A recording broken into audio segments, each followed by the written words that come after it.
नमस्कार, मी तुमची शिवानी. आजच्या दुसऱ्या एपिसोडमध्ये तुम्हा सर्वांचं स्वागत आहे. आजच्या एपिसोडमध्ये आपण एका वेगळ्या वाङ्मयाबद्दल ऐकणार आहोत. एक असं वाङ्मय जे अल्प शब्दांमध्ये अनेक अर्थ, अनेक भाव आणि अनेक आशय मांडून आपल्या मनाचा ताबा घेतात. अर्थात ते वाङ्मय म्हणजे कवितेचं वाङ्मय, कविता.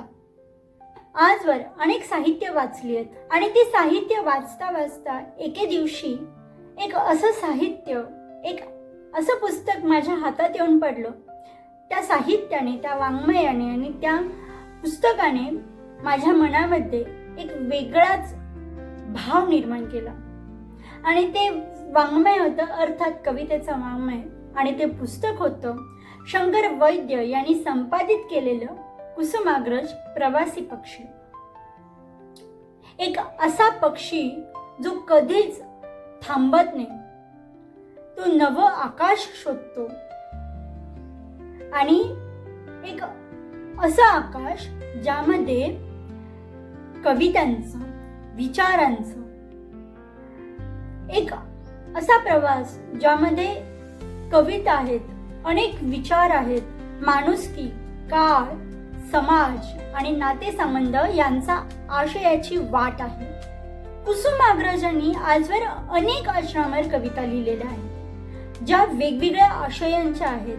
शंकर वैद्य यांनी कुसुमाग्रजांच्या काही निवडक परंतु एकाच आशयाने बंधित अशा कविता संपादित करून असं पुस्तक आणि एक असं दार आपल्यासमोर उघडं केलं ज्याने मी खूप भारावून गेले. ज्या कवितांच्या वाचनामुळे मी माझी भरारी उंच करू शकले, एका वेगळा वाङ्मय अभ्यासू शकले, त्याला आनंदाने माझ्या कवेत घेऊ शकले.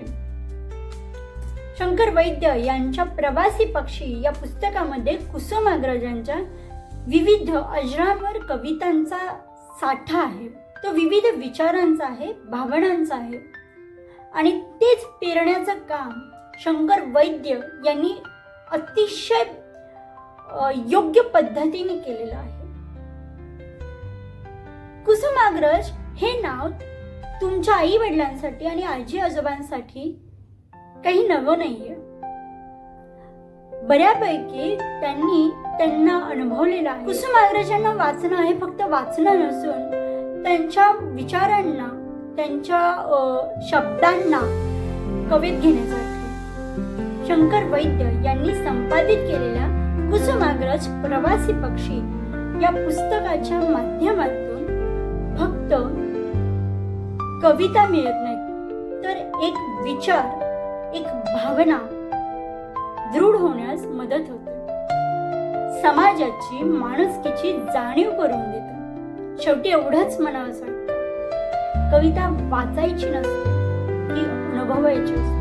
कुसुमाग्रजांसारखा कवी जेव्हा लिहितो तेव्हा ते फक्त शब्द नसतात, त्या ओळीही नसतात, त्या असतात आपल्यातली शांतता, सुख आणि समाधान हलवण्याचं एक माध्यम. अशाच वेगवेगळ्या कलाकृती ऐकण्यासाठी माझ्या चॅनलला लाईक करा, शेअर करा आणि सबस्क्राईब करा.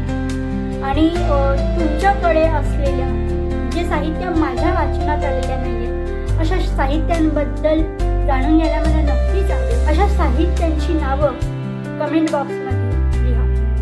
जर तुम्ही माझ्या चॅनलवरती नवीन असाल तर याआधी एक व्हिडिओ मी घातलेला आहे, तोही व्हिडिओ बघा.